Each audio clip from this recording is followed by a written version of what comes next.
I'm going to wait 3 more minutes till 4:05. I'll get started. Minnesota wintertime. Yes, it's beautiful. Yeah, it's amazing.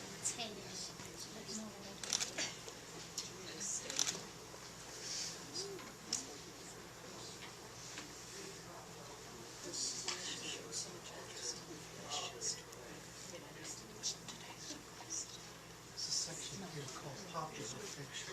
What does that mean? The opposite of Sorry. unpopular fiction. Right? Neither of us can see the finals, but just Not to interpret much. no, I'm not. It's very opaque.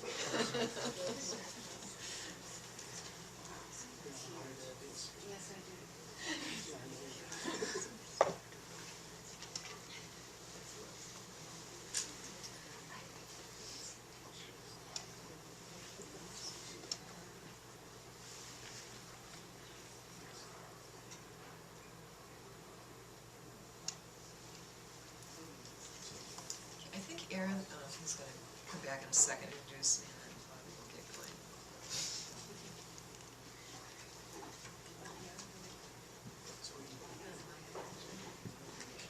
Cool. That's a good omen. Yeah. Hey, Linda. There's a couple of single seats. He wants to sit next to them. All these Colors. Yeah. good reason.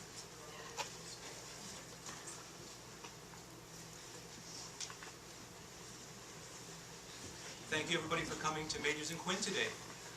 We are very happy to have you here for one of our many in-store events. Today, I'd like to welcome Carla Hagen presenting her new novel, Hand Me Down, My Walking Cane.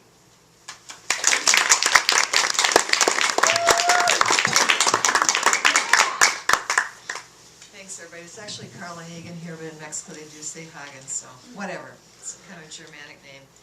So this is my first novel, and it's set in 1936 when the Depression was weighing down the entire country, including the Canadian border of Minnesota, which is where I grew up in Lakewood Woods County.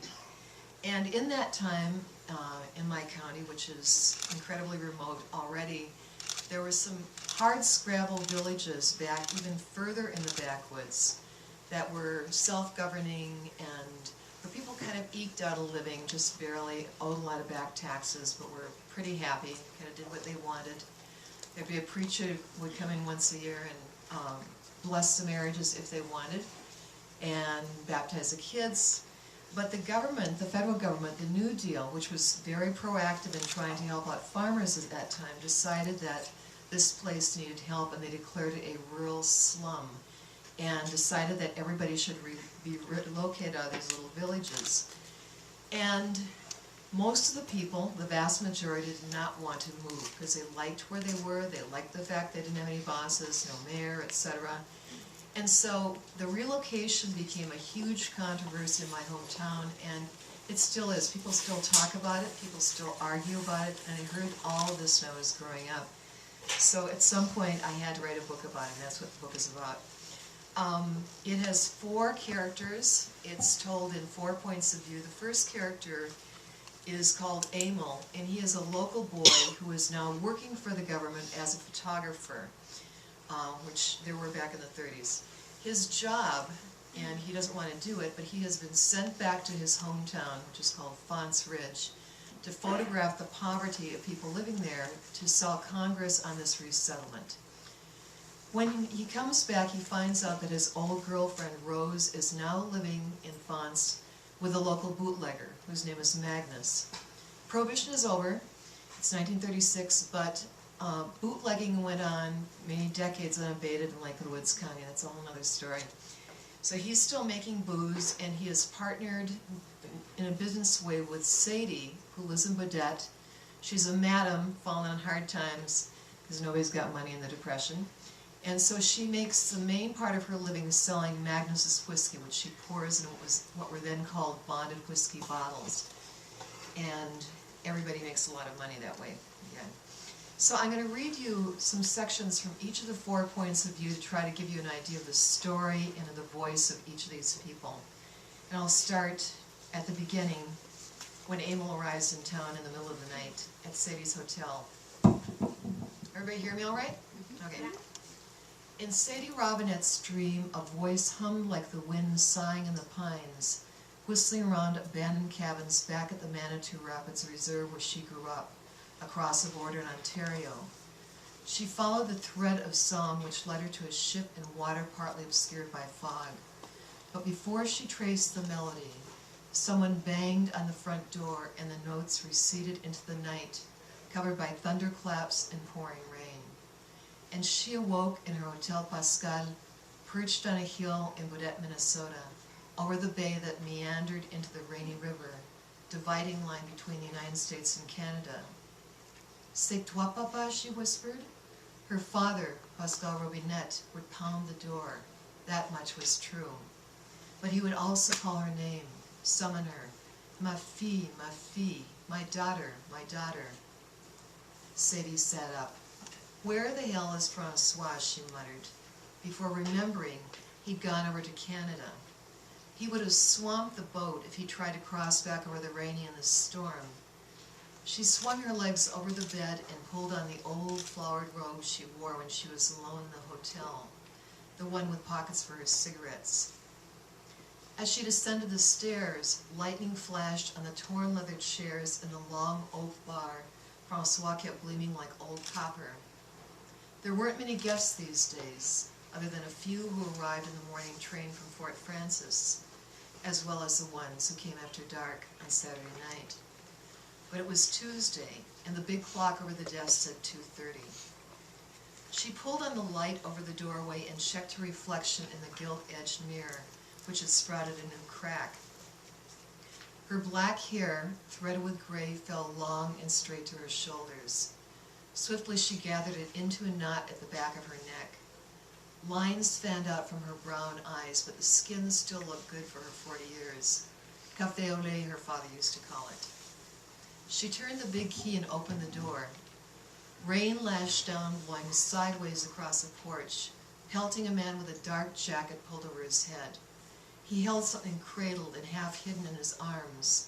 Bundles clustered around his feet, but he made no move to enter. "You waiting for an invitation?" The man came in, carefully removed a large camera from the jacket, and set it on the floor. Returning to the porch, "Hi, Judith." He brought in a suitcase, 2 boxes tied with many lengths of string, and something that looked like a doctor's black bag. He closed the door and stamped his feet on the rug. His shoes sloshed. "Take those off before you get water all over my floor," she said. The man removed his shoes, placed them on the worn rug, shucked his jacket, and stood bareheaded. He was young, somewhere in his mid-20s, Sadie judged, with light brown curly hair hanging in short, wet tendrils around his face. His dark pants and white shirt were soaked, and he looked exhausted. "You want a room?" These days, you had to take whatever customers you could get, even if they were mute and trailing water.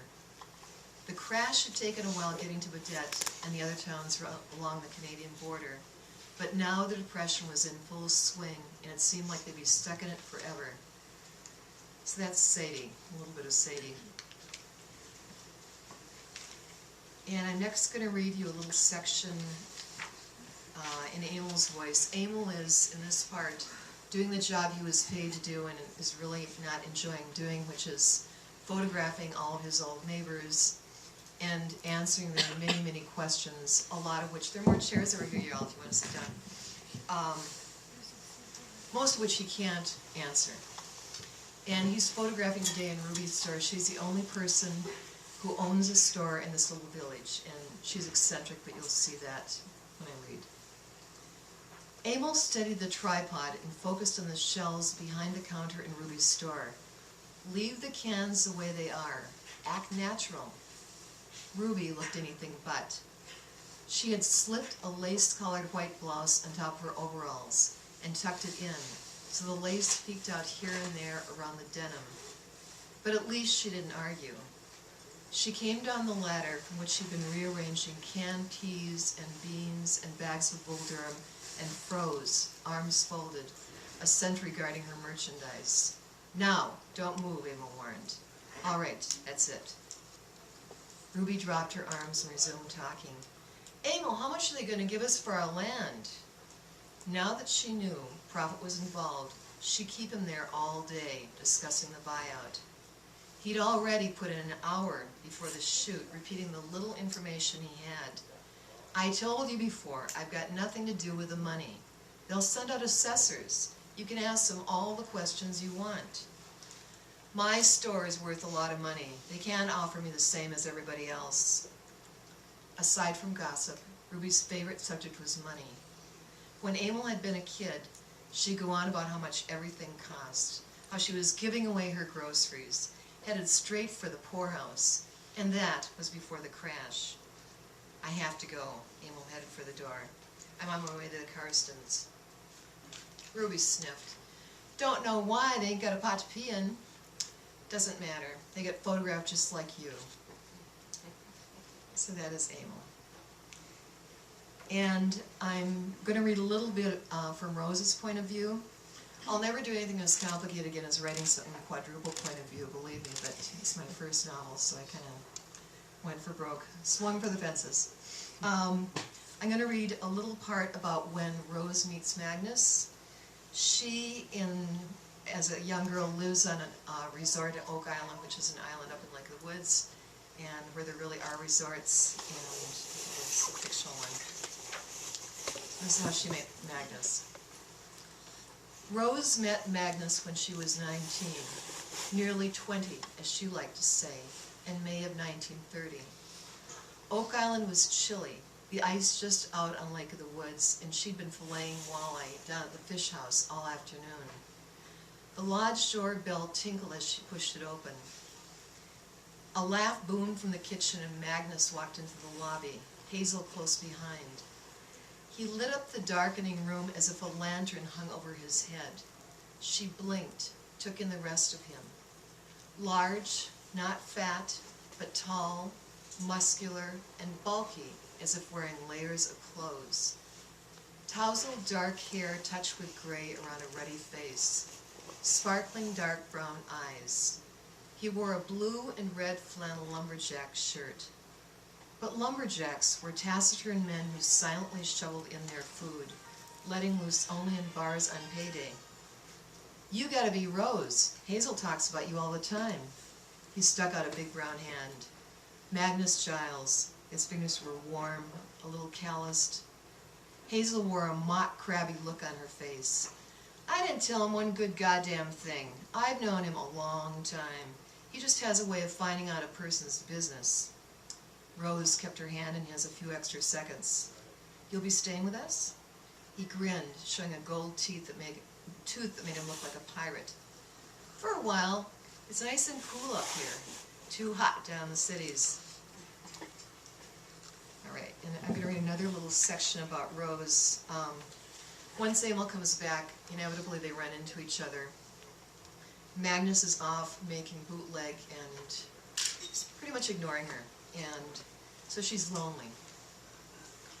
That night, Rose made a pot of coffee, sat down at the yellow table glowing in the soft light, and tried to order her thoughts. The first of which was that rekindling a friendship with Amel was about as safe as taking a stroll through the bog. In a dry autumn, her feet might land on sturdy hillocks covered with dry sedges. She might marvel at the pitcher plants, whose well-like structures lured then drowned unsuspecting flies that became their noon meal. She might gaze at the golden tamaracks preparing to lose their needles before winter, breathe in the pungent odor of muskegs smoldering deep down. She might return with tousled hair fragrant with peat smoke, fingers itching to write what her senses had taken in. Or she might sink into wet sponge with no one to pull her out, fall into a fire hole with no plume of smoke to warn her, become disoriented and never be able to find her way home, perhaps led astray by bog witches, shapeshifters who could appear as wrinkled hags, tiny fairies, fireflies, or ghostly people who had disappeared there. "But I need a friend," she protested, "and he's the best one I ever had." She heard Hazel's voice in her head. "What? He might be your best buddy in the whole world, but you and that boy are never going to be just friends."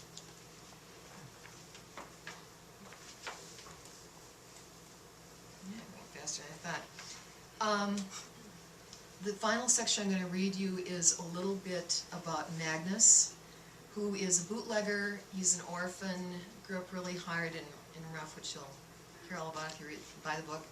And in this particular chapter, he had gone to see the local witch doctor, for lack of a better word, who lives on a funky houseboat and prepares potions that he gives to people. Some people think they work, some people think they don't. He actually took it unwittingly in some coffee, and this is about what happens afterwards. In the weeks after he drank Joe Badette's brew, Magnus worked like the devil's breath was singeing the hairs on his neck. Up at 4 or not sleeping at all. Out at the still, O'Brien's fishery, on the road. He stopped taking the baths that used to be his joy and rigged up a shower at the still, using the fire that cooked the mash to heat water he released by pulling a chain. He made so much whiskey that summer that he couldn't store it all still. He stashed the multiplying bottles in Sadie's cool, cobwebby basement, under the stairs, behind the jars of canned food. "What if I can't get rid of it all?" he said. "Don't think about that," Sadie advised him. "Just keep on. I'd rather see you busy than moping around like you're half dead." Work was all.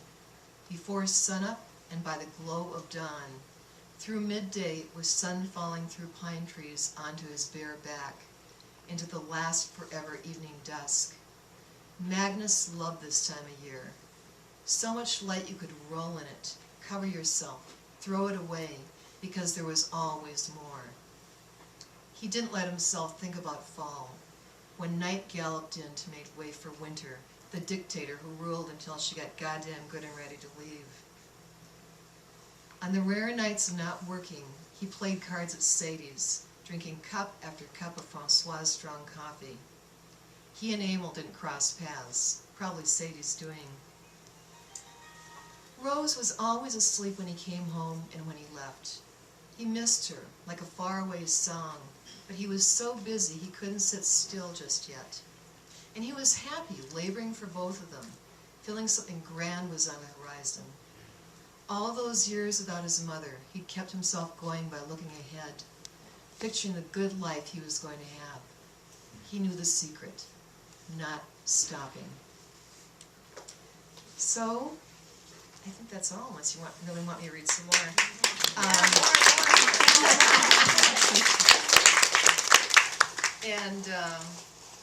If you really do, I will, but otherwise I'll answer questions and sign any books you want to buy or give me. Yes? When did you write, or when would you write, when you were writing that book? Well, I was, my employer, the Hennepin County Attorney, was wonderful to me. Allowed me to work part-time I was part-time for about 10 years, and I wrote a lot of it during that period, but I did a lot of revision in the after part when I was back at full-time, and when I do it is like at the crack of dawn or before 4:30 in the morning. It's my best time, for real. But it's definitely a challenge. Where did the title come from? The title, I had an awful time coming up with a title for this, and those of you who know me, like Allison from my writing group, and Ella, who's done all my publicity, and and certainly Leroy, my husband, know that this book had about 10 different titles, none of them really good. And I finally decided to go with the name of this old song. There's a lot of music in the book. There's a fiddler, not this fiddler, but a fiddler. And I liked it, and it's an old song that's variously considered a spiritual and a drinking song, kind of about dying. Hand me down my midnight cane, going to leave on the midnight train, all my sins are taken away, taken away. And there's a lot about leaving in this book, so I felt like it was appropriate. Marianne Grossman said she thought it made it sound too much like an old people's book, but I like it. She did a good review anyway.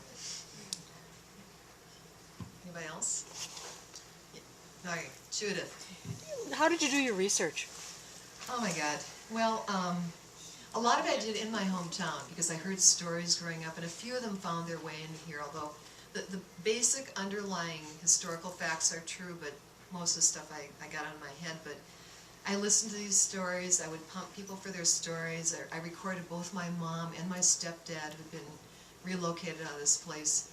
I spent tons of time at the Minnesota Historical Society, went through old newspapers, I read books. I don't know what all I did. And my mother, who was still alive at the time, was great. She and a bunch of her women friends in my 30s informants, they would read drafts for me and say, oh no honey, they didn't have that kind of soap back in the 30s. And so I'd have to cut that part out. That was handy. What was your question, sir? That ties into my question. What's some of the historical background? Was there actually a town named Fonts Ridge? I know there's a town or an area called Fonts. That's right. There was an area whose full name was Fonts Ridge, and that town still exists as a geographical kind of marker. But it all became what's now called the Beltrami Island State Forest. As you know, this is my neighbor, practically from Williams down the road from Badette. And I believe it's the biggest state forest in Minnesota. It was also one of the biggest relocations that ever happened in Minnesota, if not the biggest. And there were a lot of little towns. One was Fonts, one was called Bankton. Fonts, in fact, was considered kind of a hick town compared to some of the bigger ones. But they all had a post office, they all had a school, they all had a dance hall. And they don't exist as such anymore. There are little remains of things, which is one of the things that got me going as a kid, wandering in the woods out there, seeing foundations, seeing lilac bushes that were somehow blooming mysteriously, and asparagus patches, rhubarb, fruit, exactly. So yeah, they really don't exist anymore. It's a very beautiful kind of haunted area. This is haunted for me. I had a really bizarre experience about a little over, I guess it's about 10, 11 years ago. My niece was giving birth to her third child, and we were down at the hospital, Lorena, because actually her parents were coming in from various places, and she got into labor ahead of time. So anyway, we're there, and we're watching television, of course, because that's what you do in a hospital room. And there was all this violent weather up on the Canadian border where I'm from, and they were flashing the names of these towns that have now disappeared. Fonts, Bankton, Cedar Spur, and I was thinking, my God, there are ghosts in this TV. It gave me goosebumps. But anyway, yeah, they don't exist anymore. So if I was to go back, I would see some of the foundations. You'd see some of the stuff. You have to wander back in the woods, and there's still a fire tower. Right, There was a I mean, CCC camp, I'm sure you know about that. And they still have part of that preserved kind of as a museum, mainly to the CCC guys who cleared out some of the underbrush and planted trees. But there are some things to see for sure. Pam. Carla, it's just interesting to me. I mean, I've driven through towns in the western United States, the population of which is 7, and no one's relocating them. I mean, why did this happen there? And Well, actually, there was a little backstory. It was, it's hard to say what would have happened otherwise. I mean, they were kind of broke living out there, but nobody really minded. They were all making a living one way or another.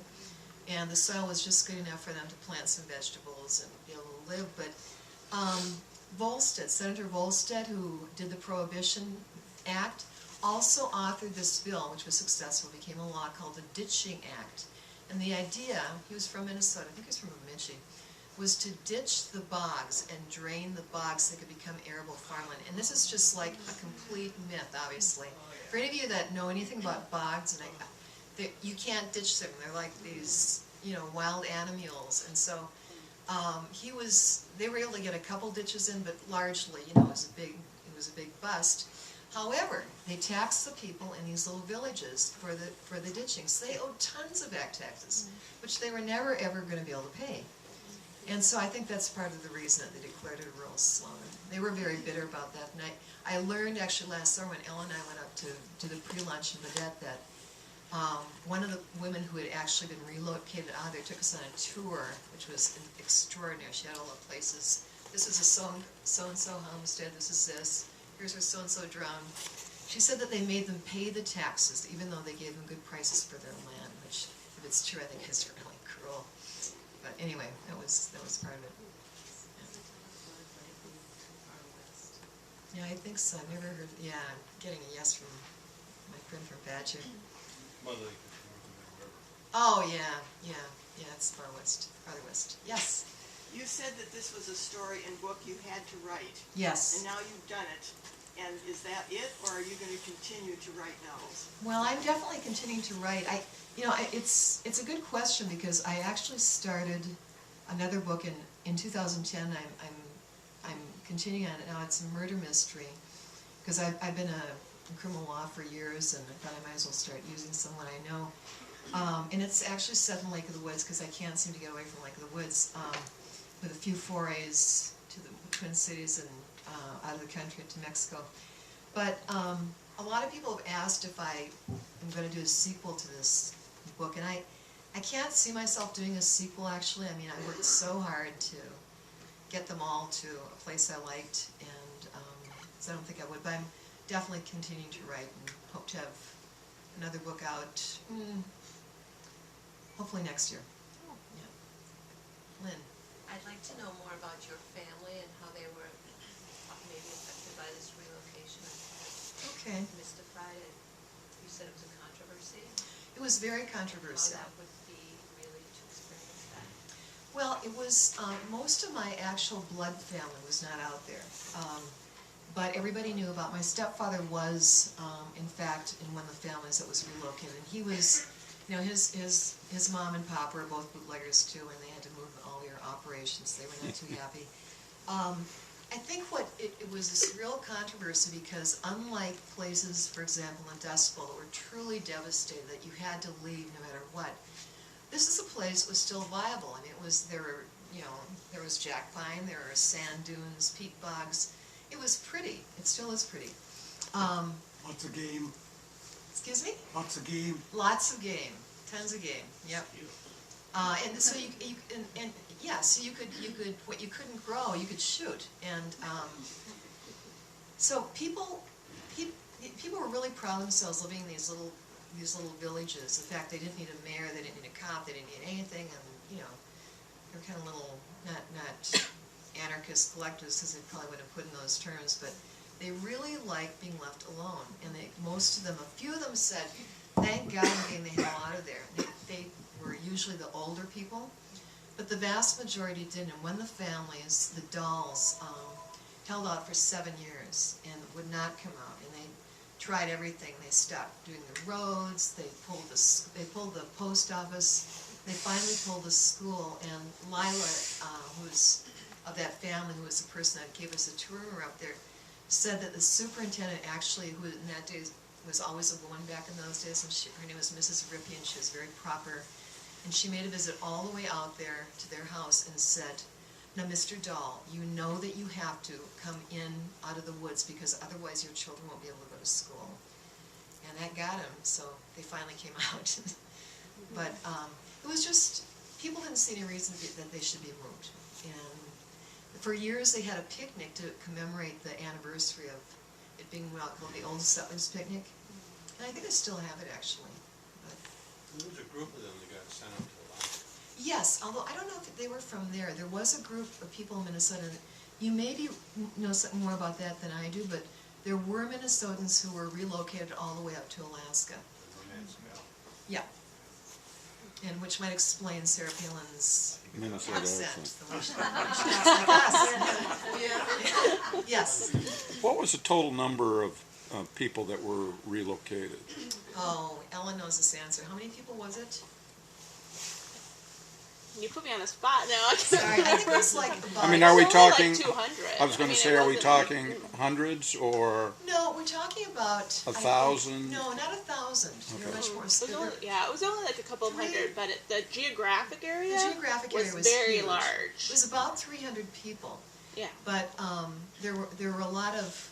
I mean, they had a lot of kids, et cetera, and...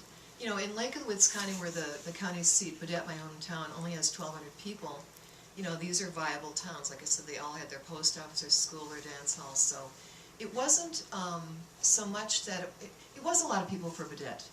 for Minnesota, excuse me. And it was a big relocation, probably not compared to some of the ones that went on in the real heartland of the country. But it was very big for my home county. Yeah. Yes, George.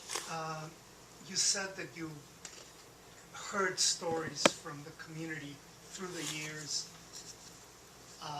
So it's a twofold question. Are there any stories that you would have used but didn't use because they might affect living people? And the other side of the question is, how is the book received among people who lived through that time and who knew you and your family? He's so good. Okay, so the first question, there were a few stories I didn't dare use. And actually, I'm hoping I don't get in trouble with the extended Bodette family who's long since departed my hometown, but one of them, who was a fur trapper, for some reason, ended up having his name used for the name of the town. We don't really know why, but not this guy, made him up. But there was a roadhouse that was built on the, you know where this is, the Nighthawk, on the Roseau, Lake of the Woods County line, because Roseau County was always dry, and Lake of the Woods was never dry. And so once Prohibition was repealed, he built this roadhouse just inside the county line so that they could sell, again, all this bootleg whiskey. And I know the name of the people that did it, and I know all about it, and I know about where they store their booze, but I kind of didn't want to get too specific about that because they do have relatives still around. And then, let's see, the other question. How has the book been received by It's been people in the received. community? I'd say in general, and Ella can speak to this because she's so amazing. She's my publicist. How many people get to have a publicist? She's also one of my best friends. But it's been received very well. I mean, I was a little bit concerned when we did the pre-lunch up there because this woman, Lila, who I told you about, who actually lived this, came to one of the readings, and when the questions and answers started, she started saying, no, it wasn't like that, and we had to pay the taxes, and we had to do this, and we had to do that, and I said, Lila, step right up, you know.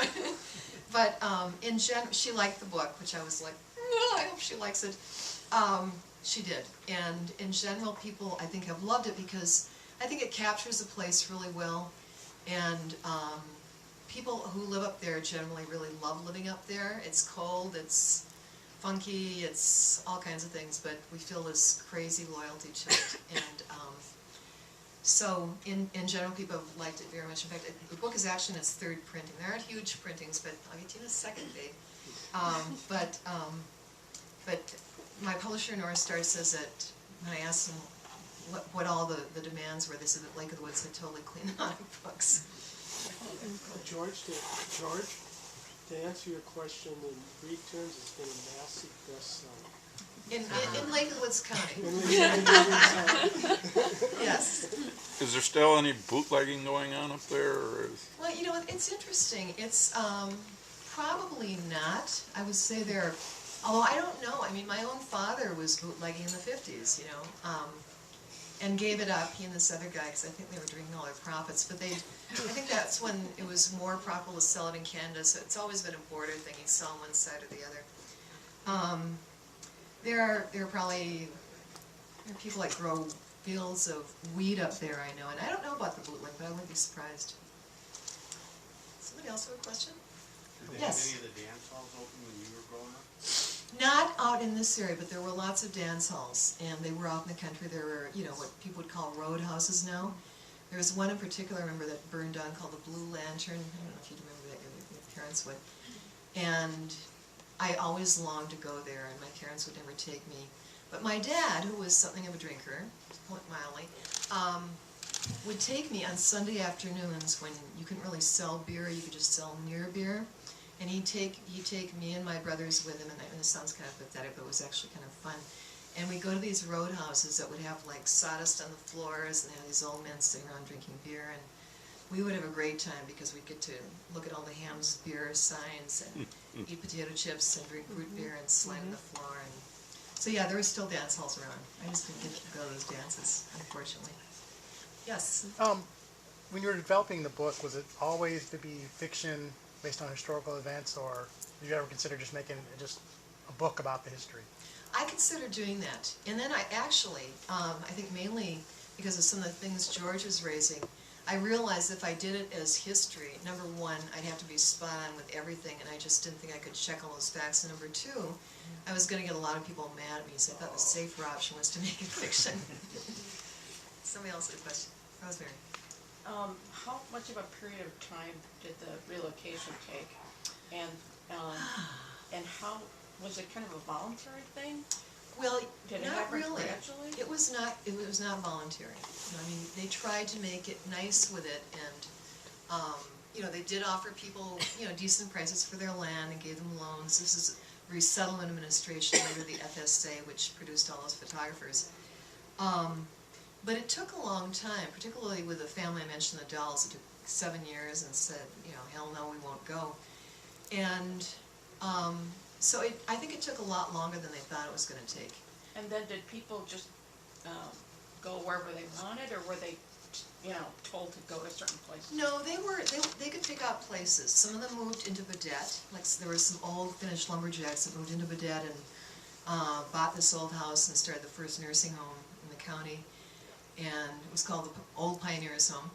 And some moved down the road to Williams. Some did settle on farmland. Like my stepdad settled near Williams, his family, but they were separate. They were no longer towns. That was a hard thing. Over here. Yes, Martha.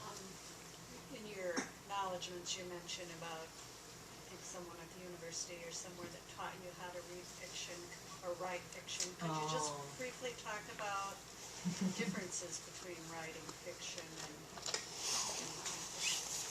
Yeah, I think I acknowledged Judith Katz and Sheila O'Connor, who were my teachers actually at Hamlin when I went back to get an MFA. And I had read fiction all my life, but I'd never actually written much fiction. I'd written nonfiction, I'd written essays, I'd written poetry. And I think the main thing that they taught me was that I had lots of good stories in my head. I had what I felt was an interesting life, and you know, I thought, well, I'll just write these stories. But I think what they told me, and particularly Judith, who I most studied with, was that I really had to get into the heads of these characters. And when I was first developing Sadie, who was the first character that kind of came to me, I submitted a few drafts to her, and she said, "Carla, she sounds like Miss Kitty. You got to beat her up." So I did. She's got a big backstory. Somebody else had a question. Yes?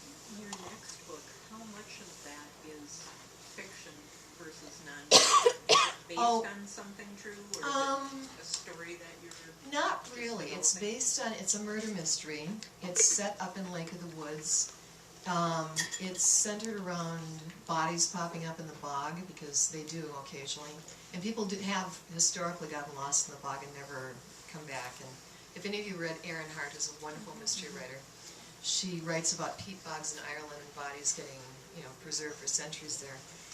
And I guess the part of it that is based on something is that there's a main character that's kind of based on me, and I think I need to talk to Shannon Olson about this a little bit, because I think I have to divorce myself from her a little. She's an attorney, she's a prosecutor, and she's gone back to her hometown to solve a murder, and I haven't really figured out how that's going to work yet, but I'm trying to make her very different from me in some ways. Yes, Anna. Speaking of characters, how did you decide on these particular four, and was there more who wanted their story told that you had to turn down, or was it hard to find these four? And do they remind you of any particular people that you knew in your life?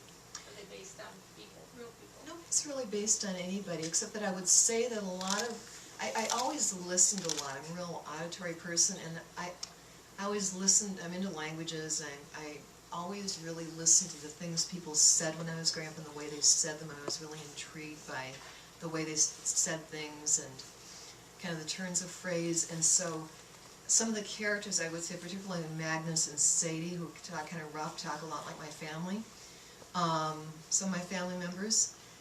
The others, you know, some of the other characters are more kind of normal characters. Rose and Amel. I think I had to reach harder for because they weren't, it's always easier to do a kind of eccentric character, I think, than it is to do someone that's a little more sedate. And there are some minor characters, actually, whose stories don't get as fully told. Joe Badet, the guy with the potions, is one of them. He was going to have a much bigger role, but he kind of quieted down. Yes? You mentioned witch bogs and have used the word mysterious and stuff. Is there some fantasy, mystery, magical element in this that we haven't talked about? A little bit, yes, yeah. And I think that's partly because I cut my teeth as a young woman in some of the magical realism in Latin America because I lived in Mexico in my 20s. But also because one of the reasons I did live in Mexico so long is that in a weird way it reminded me of where I grew up. I mean, it was like very down home, very family oriented, and kind of strange, and people did believe in things that maybe you couldn't see, like the bog witches, for example.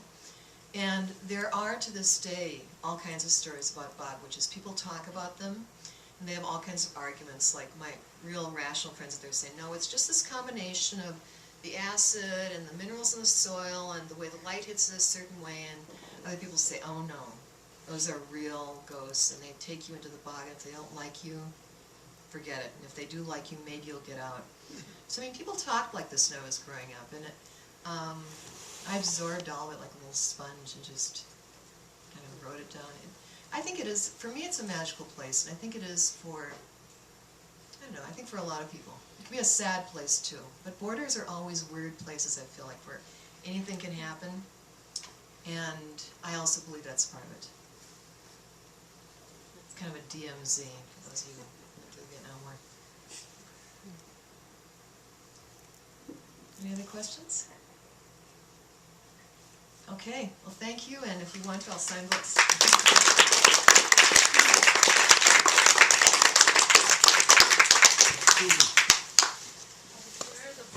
They're up, yeah, they've got them up there in this place, just go and get one, and I'll be happy to sign it. Or if you brought one with you that you already had, whatever.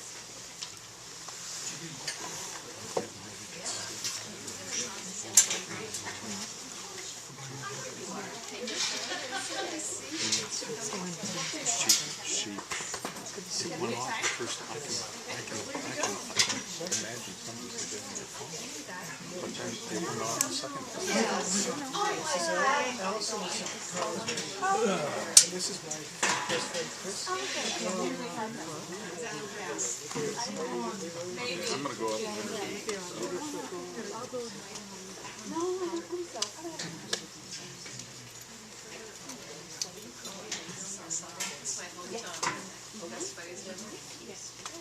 We dance, we party, dance a lot. we have fun. Oh, absolutely. 2 cities together, it's just delightful. Cool. I enjoyed it. Actually, I made one out too. my daughter Ann, Magers And, hi, how are you? Every single time. It might be, you have to write the part about that. Those things about that. Yeah, yes, you have. I'll do that happily. Okay. I'm so happy to see you.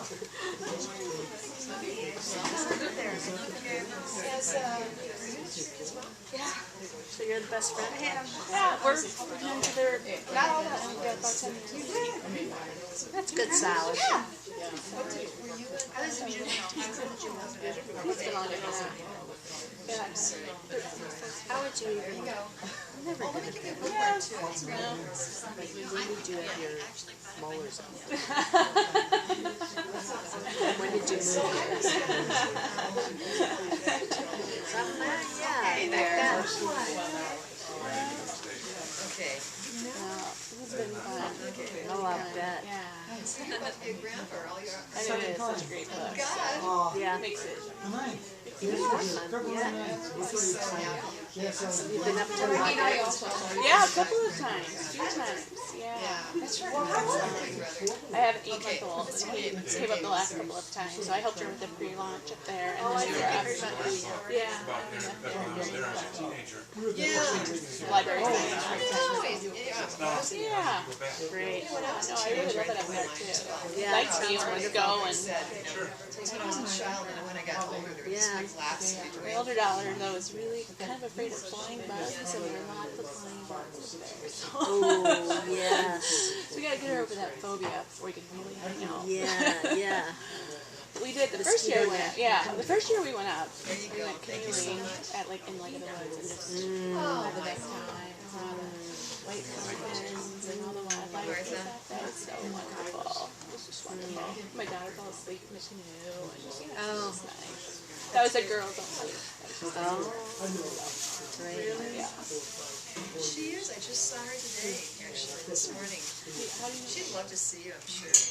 I did leave work a long time ago. Kidding me, I swear to Laura, that kid. She's one of those people I go anywhere. We don't even really get her. She gets alone in here. Yeah. She just knows so many people. Yeah. Everywhere, literally. Weird speech thing.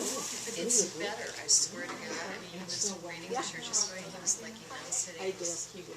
From many previous lives. I mean, from, I don't know, 30 years ago. That's why readings are, friends. So we were in her early. Oh, wow. Yes. Well, I've been lost. No, Oh, no. Hi.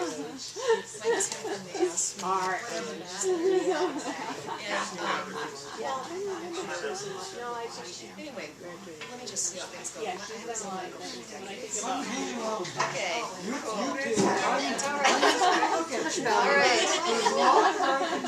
That's my best meal for Living away. I think we should probably make a day and do it later, because I didn't expect it. But let's do it soon. Are you guys in the public side or do you want to go?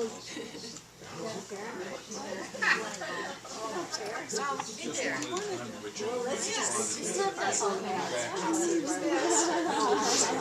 Okay, yeah, I don't see Charles? Can you wait?